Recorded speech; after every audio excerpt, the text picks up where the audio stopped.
After Denise Davidson learned she was pregnant with her new lover's babe, a murder plot was born. Denise Davidson was beautiful, but deadly. In her native Jamaica, she competed in beauty pageants.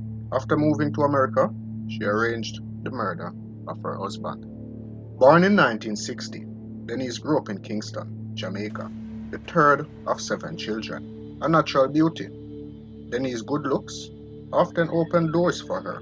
She was a finalist in the Miss Jamaica pageant and worked as a swimsuit and calendar model. In the early 1980s, Denise began dating an ambitious young medical student named Louis Davidson. She was 22 and he was 27. Like Denise, Louis was raised in Kingston. Louis and Denise were married in 1982 and moved to the United States the following year, settling in Tampa.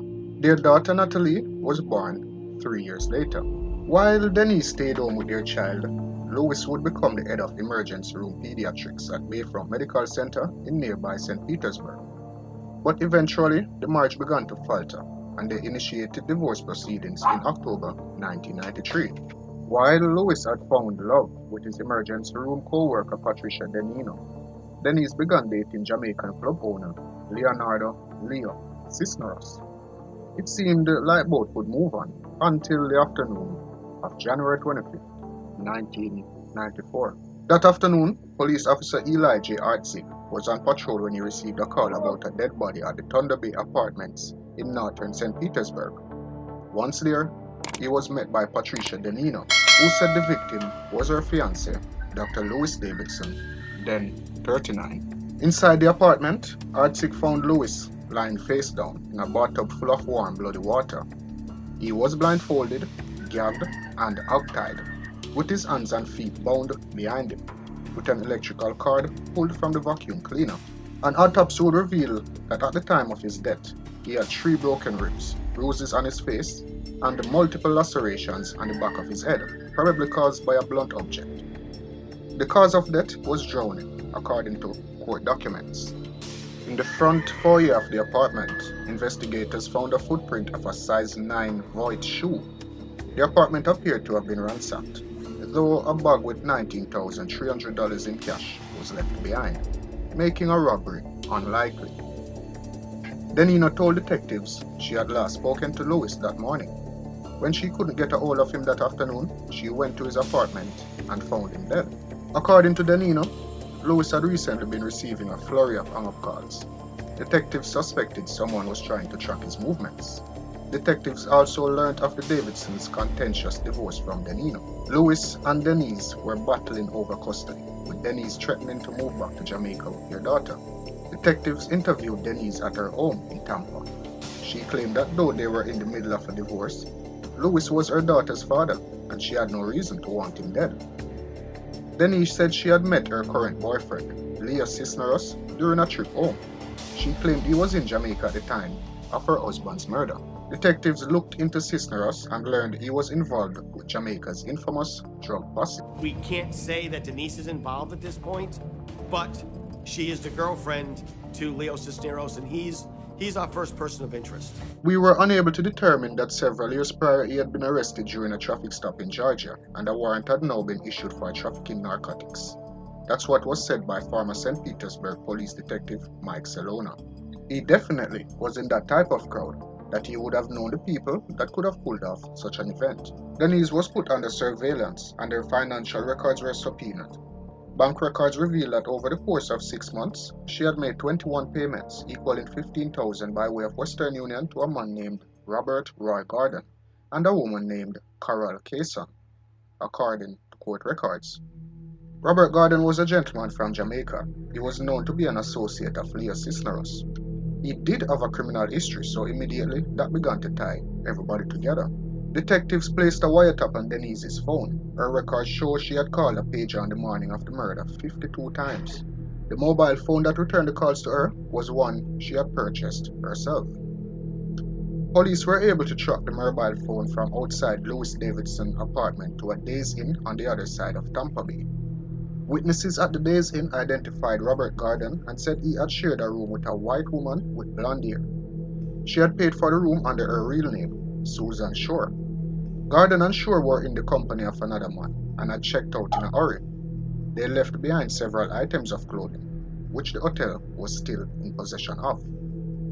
Among the clothing left behind was a blood-splattered pair of size 9 void sneakers and a grey sweatshirt. Blood and other fibers found on the sweatshirt were matched to Louis Davidson, according to court documents. Selona said that they were able to identify that on January 24th, the day before the murder, Denise Davidson used her credit card at the Walmart behind her house in Tampa and purchased a size 9 void sneakers and a grey sweatshirt that was of the same brand as the one discovered in the hotel room. Detectives traveled to Miami on February 28 and arrested Robert Gordon. He was charged with first-degree murder in the death of Dr. Louis Davidson. Next, detectives went to the home of Carol Kayson. She was there with a man named Tony Bowens. A fingerprint check revealed Bowens' real name was Merrill McDonald, age 47. McDonald had a warrant out for his arrest and drug charges and was taken into custody. Kayson admitted to receiving money on behalf of McDonald, but it was eventually determined she had nothing to do with the murder. Due to a paperwork mix-up, McDonald was released before he could be charged with murder. He fled to New York, where he was apprehended 7 months later. Through their wiretaps, police were aware that Denise was considering fleeing the country. At 5 a.m. in the morning of March 4, 1994, her surveillance team observed her going to Tampa International Airport. They followed her right to the airport, right to the ticket counter and stand behind her in line as Denise purchased a one-way ticket to Kingston, Jamaica. She was arrested on the spot and charged with first-degree murder in the death of her husband. In the meantime, Officer Mark DeSaro went to Jamaica where he interviewed We had Leo detectives Cisneros. travel to Jamaica. Detective DeSaro actually went to Jamaica and interviewed Leo Cisneros himself. The first time we went to speak to Leo, he denied any knowledge of involvement. Though DeSaro wanted to arrest Cisneros on the spot, he was unable to secure an arrest warrant. Shore was apprehended in Jamaica and charged with first-degree murder. She was released after agreeing to testify against her co-defendants. Shore said she had befriended Gordon and McDonald after meeting them at Ilea Park Racing and Casino outside Miami. She knew nothing of the murder plot but agreed to drive them to Louis' home for $100. Following the murder, she drove Gordon and McDonald back to the Days Inn. Cisneros and Davidson later met them there, according to court documents. Shore had the charges against her reduced to accessory after the fact, for which she received probation. Thanks to Shore's statement, authorities were finally able to secure an arrest warrant for Leo Cisneros. However, by the time they got to Jamaica, he had fled the country. Detectives soon learned that Denise had another motive for killing her husband. She was pregnant with Cisneros' child. There was also a life insurance policy for $400,000. On September 16, 1994, Denise Davidson was found guilty of first-degree murder and sentenced to life in prison. Merrill McDonald and Robert Gordon were both found guilty of first-degree murder and sentenced to death. According to the Tampa Bay Times, they are currently on death row in Florida. Leo Cisneros is still facing a first-degree murder charge. However, his whereabouts remain unknown to this day. Thank you for watching. If this is your kind of stuff, subscribe to this channel by clicking the subscribe button. And remember, we will be creating videos like these 2 times per week. Okay? So thanks for your support. Take care of yourself and stay safe.